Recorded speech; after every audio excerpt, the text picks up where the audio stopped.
Jerry Stackhouse was everything for the Detroit Pistons back then. Yeah. Grant Hill was everything. But guess what? They traded away Mr. Everything and built a better team. Yeah. And that's kind of where I'm afraid we're going to go with Cade Cunningham if things don't start to pick up. Kool-Aid, do you like that statement, or are you like do you understand what I'm saying though? Like, he is good.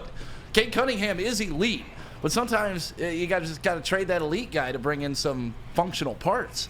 I agree with that to a degree. The one difference between where they were when Grant Hill and Jerry Stackhouse was traded was that those guys were also getting a large portion of the cap.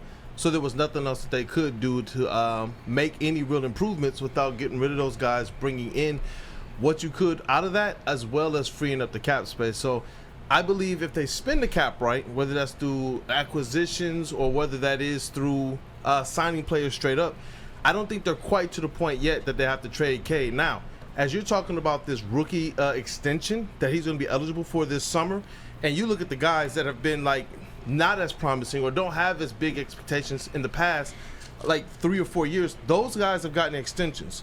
When you get to that point, I could see the Pistons moving in a direction where if it's not panning out once he gets that extension, that Cade could be a guy that they have to trade so that they don't have to start everything over. You can't start this rebuild over again.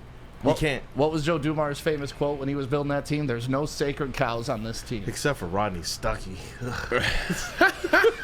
Stuckey, man. Boom. And Stuckey was supposed to be the retribution for Darko, remember? We traded Darko and got that pick, and we're able to get Stuckey. You're like, all right, the Darko thing didn't work out. Maybe we could cash in a little bit with Stuckey.